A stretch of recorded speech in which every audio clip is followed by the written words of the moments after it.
Good afternoon, everyone. My name is Tela Troge, and I am the director of the Shinnecock Kelp Farmers. We are located on the east end of Long Island in New York. We're 6 intergenerational Indigenous women from the Shinnecock Nation. We're all enrolled tribal members. And we are on a mission to restore the bay that has sustained us as people since time immemorial. The place that we live is a glacial deposit, and for just tens of thousands of years, we were able to survive on the abundance of the sea and the marine life that surrounded us. And I'll take you on a virtual tour of our hatchery in just a moment. But before I do that, I just want to lay out the landscape a little bit. So our tribal nation is what's known as a first contact nation. And so we had our first experience with European colonists in 1640. When we first encountered these settlers, they were very cold. It was December. They were very hungry. They didn't have any food. And they were pretty sick. And so we felt very bad for them, and we helped them.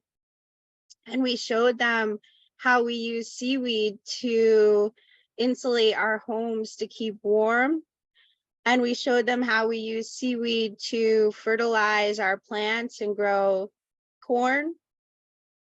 And we specifically taught them our Three Sisters method of farming, which was a way that we were able to sustain very large populations of people, in addition to the abundance of our bay. Since that time, our neighbors are now known as the town of Southampton. It's home to some of the wealthiest people in the entire world, some of the most powerful people. There's no shortage of resources or money that's available generally in this region. And with that in mind, since 1640, they never built wastewater treatment centers, they never built sewers, and they never built septic systems.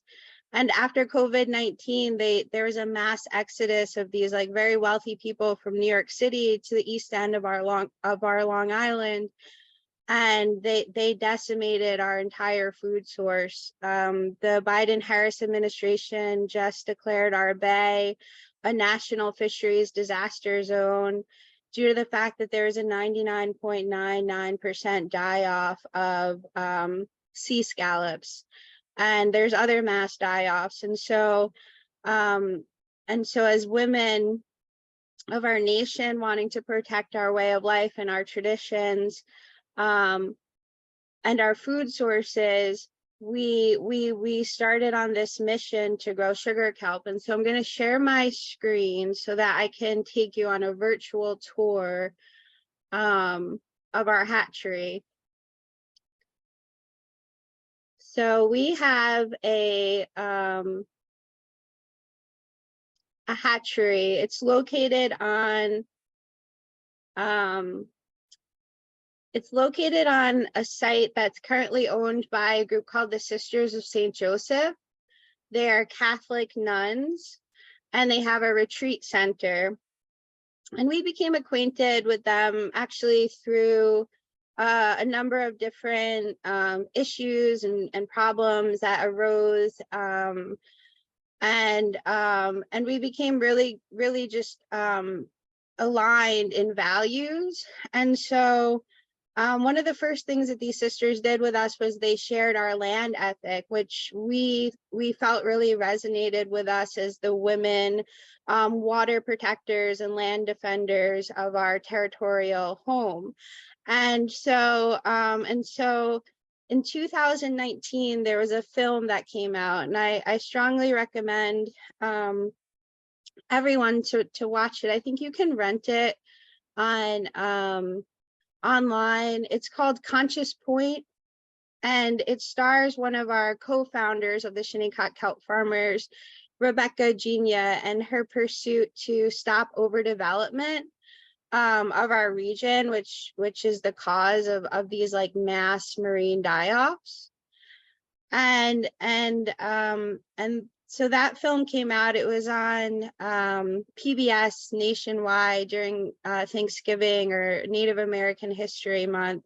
And so we gained a lot of attention, and a group called Green Wave approached us and asked us if we would have any interest in seaweed farming. And so this idea was brought to me, and I said, yes, I definitely have an interest, and my interest is rooted in the work that I do. I'm an attorney for my nation, the Shinnecock Nation, and even though we were a first contact tribe, we're what's known as a recently federally recognized tribe, and that's because we had to basically sue the United States for over 32 years to prove that we were the original occupants of this land that we have never left and have always been stewards of and called home.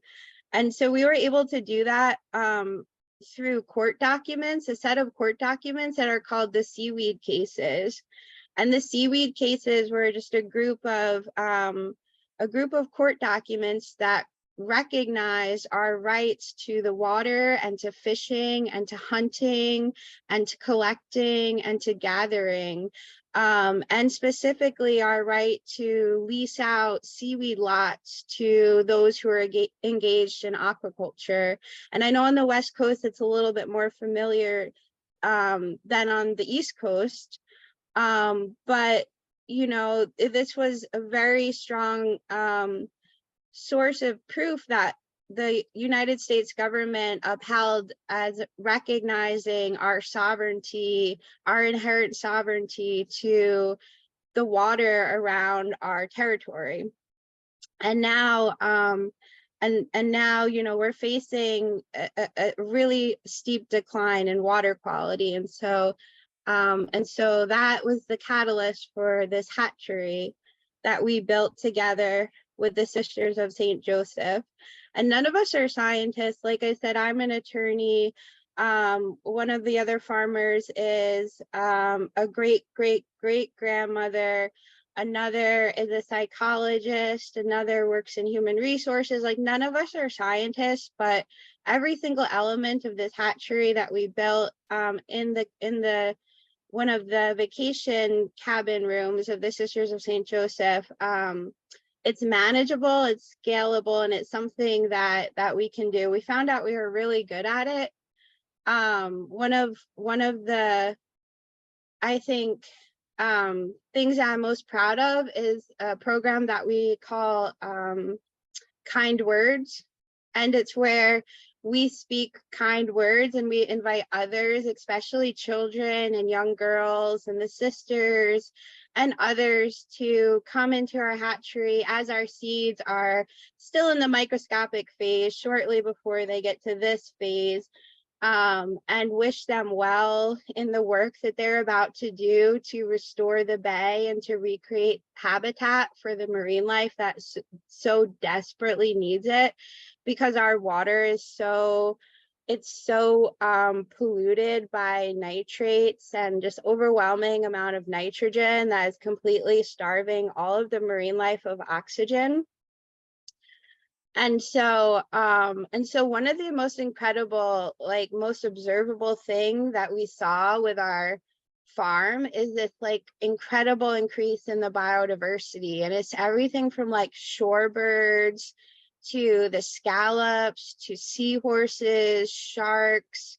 We had just an incredible range of species that just thrived in our kelp farms.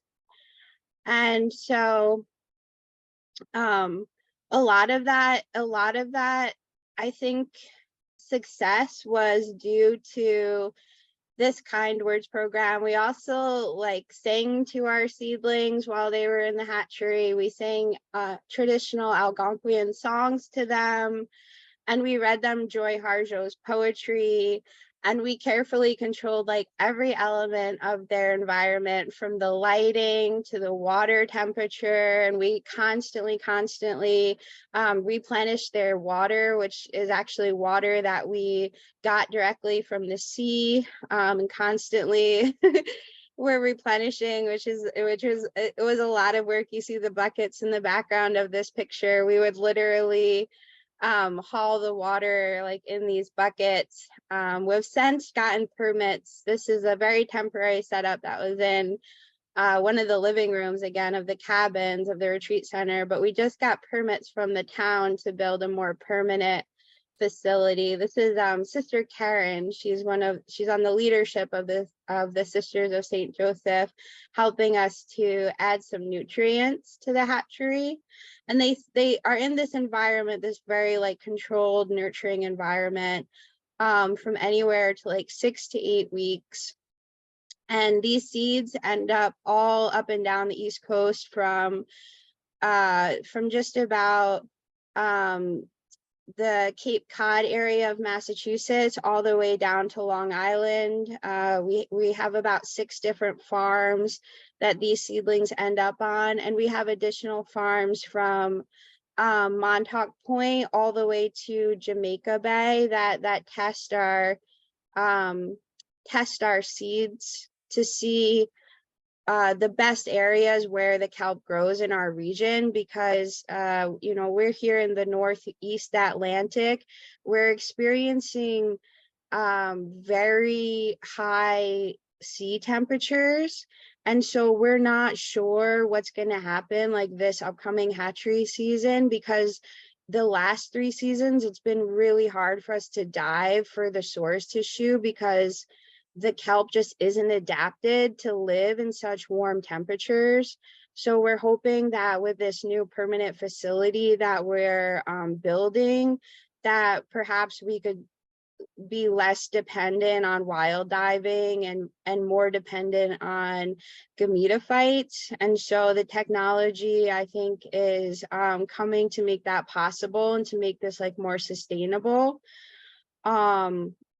Because, you know, in addition to all the excess carbon in our water, the nitrates, they're just really becoming very hazardous. And the county is kind of stuck on upgrading its septic systems. There's all kinds of like political tensions, and so a lot of what we're trying to do is raise awareness and educate and partner and become allies with as many different like-minded groups as we can, so that we can like have a wide scale effort to protect the bay. And you know, for us as Shinnecock people, we were raised to always appreciate our source of food, which for us again was the bay.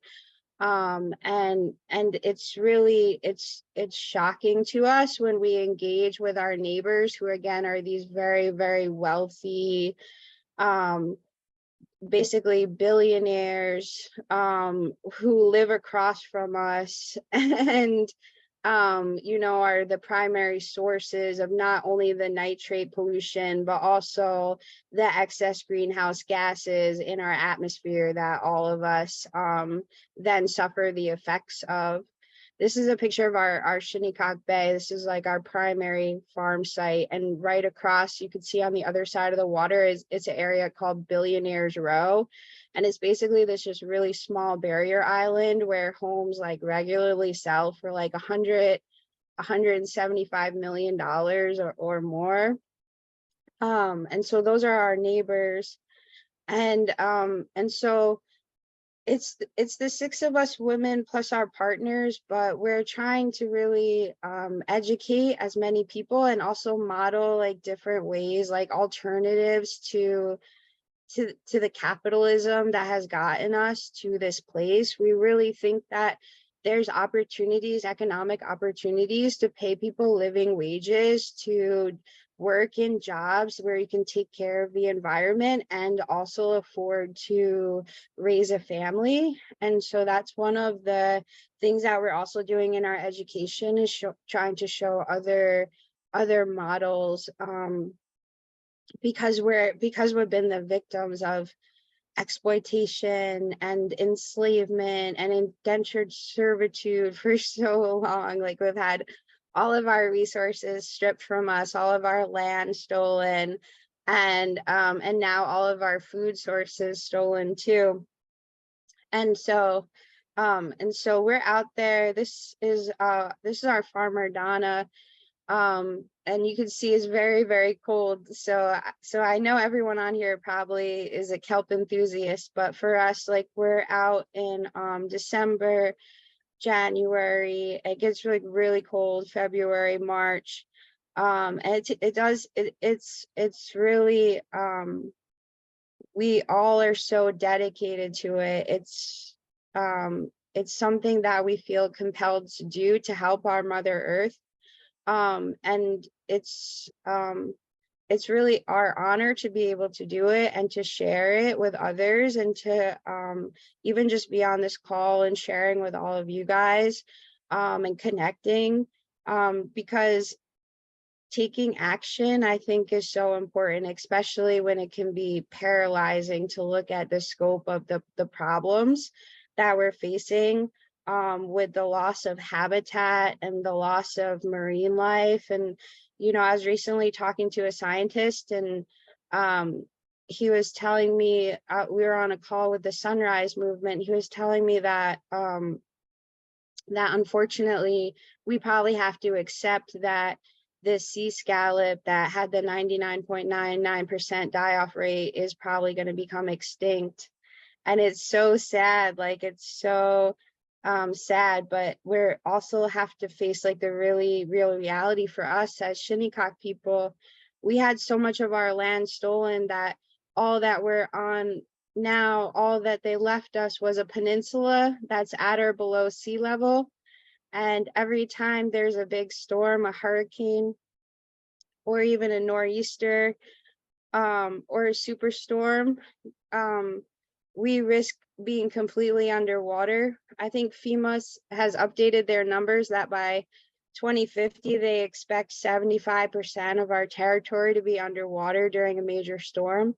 And so one of the recommendations that we had to, like, mitigate and adapt to this was to, like, surround our entire territory with sugar kelp specifically. And that also would help us to address a problem that we're having with ocean acidification. So one of the things that our tribe is, like, really well known for is creating something called wampum, which is a bead from a clamshell. It was used as, like, the first currency in the United States. It's really sacred to us, but we were having this problem with our wampum.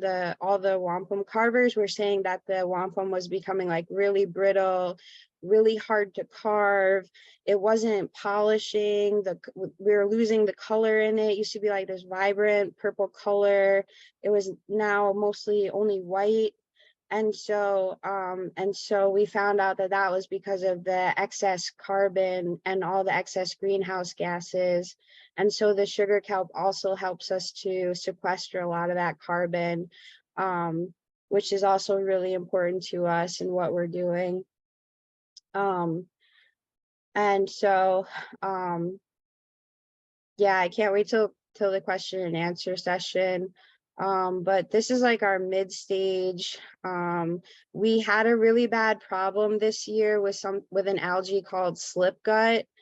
And basically it was, like, coating our lines and suffocating our kelp seedlings. So it required so much hands-on maintenance this year. We had to, like, literally go out and shake off our lines, which let all of the slip gut float away. But the slip gut is also, like, really bad for the fluke and the flounder. So we're trying to work around that. But also we're trying to like put our test lines out next year into a bunch of different locations where hopefully we could avoid that, because we think with the warming temperatures we're going to have more and more problems doing this kind of like a shallow water cultivation because of all the other algae blooms. And we're also we have other like issues going on. For example, they're planning to, the Biden-Harris administration just leased out all of the land around Long Island and a lot of the land in New England to like offshore wind. And as we are divesting off of fossil fuels and transitioning to like renewables, like offshore wind, you know, they're predicting at least a 2-degree increase in the temperature on top of the other increases in the temperature, which is going to cause like these algae blooms that that then suffocate like everything. So it's going to be, it's really like we're at a critical time to get as many people like locally who are already involved in aquaculture to do like co-culturing. Like we're really encouraging like oyster farmers especially to put out kelp also with their seeds, so that, you know, they can benefit from one another. But this just shows you the scalability of our first farm. This is again on Shinnecock Bay. There's a drone shot, so you can kind of see those faint white lines or where our lines start. We started with about 30, and just in that small area, again, the increase in biodiversity was incredible. One of our partners was from the or is from the Nature Conservancy, and he's like an avid bird watcher, and he came to our farm one day. He has a house like also along Shinnecock Bay, but he came to our farm one day and he was so excited because he saw some bird that he said he hasn't seen in the area for in like the past like 15 years. And so it's really something that we're, again, very proud to be a part of. And we think it's really important, and we're you know, we're always looking to adapt to new technologies. And so I know on the West Coast, shallow water kelp farming may not be as familiar, but here we're really trying to do it to protect our fisheries and to replenish the oxygen, and to again help give our shellfish a bit of a chance, because the ocean acidification is just so terrible from those excess greenhouse gases in our region. And so it's really, I don't know how many of you have been out in the water like this, but it's really like a restorative feeling, like even just to the person, to the body, like to the human body, like it feels like the water's like embracing you and hugging you, and like knowing that you're doing this restorative work for a body of water that, you know, has been treated as just a dump site and not held in the spiritual regard that it should have been by, you know, those who colonized us. It's really it's a little bit heartbreaking, but it's also like really empowering, and something powerful to be a part of. Here you can see in the back of us is an area of land. You see all those houses kind of up on the hillside. So this is an area called Shinnecock Hills. And that area was stolen from us by the state of New York in 1859. And then in the 1970s, Native tribes for the first time were allowed in the courts of the United States. So we brought suit, as did a lot of other tribes in the Northeast, to varying success. But basically, what the court said was that we had waited too long to bring our claim, even though the courts weren't open to us until the very year that we brought the claim. And so after that court decision came out, all those houses popped up, and they popped up so fast and so rapidly that, again, they never put wastewater treatment, sewers, or adequate septic in them. And they're at the highest point, again, it's Shinnecock Hills, so they just run off directly into this body of water and the body of water behind it, which is the Shinnecock Bay. And so and so again, and then we're on the right hand side on a peninsula that's sinking underwater. So it's really it's really hard to do, but it's really rewarding. This was our result of our harvest this year. You could see that the kelp was very happy this year. Grew quite long, even though it was in an extremely shallow environment. These were grown on, believe it or not, 3-foot anchors, and you can see the kelp is much longer than that. And then we turn it into a soil amendment, which we encourage gardeners and farmers to use as a biostimulant to increase the yield and productivity of their gardens.